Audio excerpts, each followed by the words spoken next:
ઘણા બુદ્ધિજીવો ઘણા સમાજમાં ઘણી જગ્યાએ એવું કહેવા મળ્યા કે બાપની પાછળ 12મું ન કરવું જોઈએ, 9મું કરવું જોઈએ, 7મું કરવું જોઈએ, 5મું કરવું જોઈએ, આ બધા ખોટા ખર્ચા છે ને આવું બધું ઘણી જગ્યાએ ચાલે. વ્યાસપીઠ ઉપરથી કહું છું અને બહુ જવાબદારી પૂર્વકનું નિવેદન આપું છું. નહીતર અત્યારે તો એવું છે કે કંઈક બોલો એટલે કટકો કરીને સીધો વાયરલ થઈ જાય. પણ જવાબદારી પૂર્વકનું નિવેદન આપું છું કે જે માએ તમને 9 મહિના કોખમાં રાખ્યા એની પાછળ તમે જો 9 દિવસ ન કાઢી શકતા હોવ તો તમારે દુનિયામાં આવવાનો અધિકાર જ નથી. જે બાપે 50 વર્ષ સુધી ગધા મજૂરી કરીને તમને ભણાવી ગણાવી સમાજમાં વેલસેટ કર્યા એની પાછળ જો 12 દિવસ તમે ન બેસી શકતા હોવ તો તમારે દીકરા કહેવાનો અધિકાર નથી.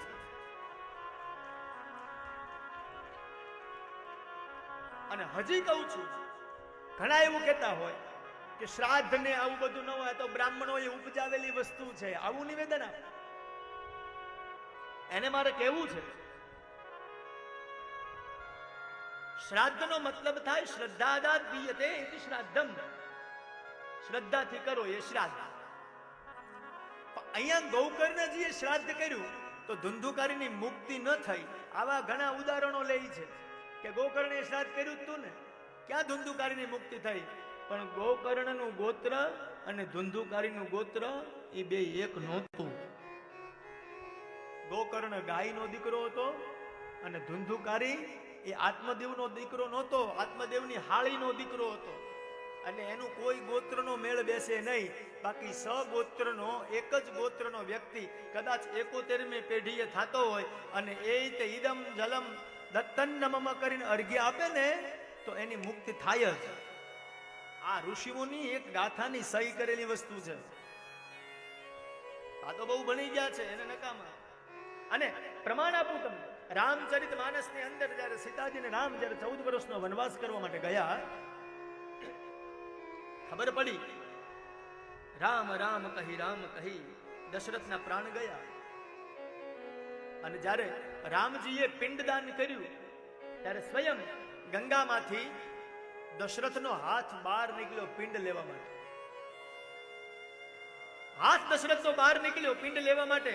ત્યારે વશિષ્ઠ બાપજીને યાદ કરી અને પિંડદાન અર્પણ કરતા હતા.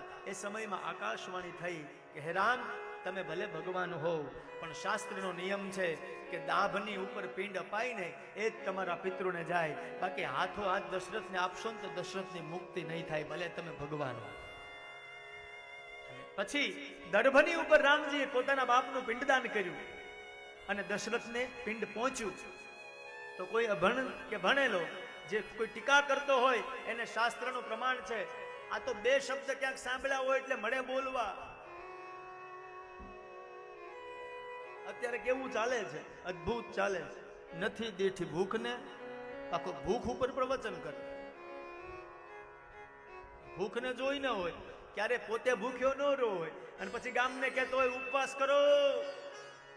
હવે એ હવારમાં નાસ્તો કરીને આવ્યો,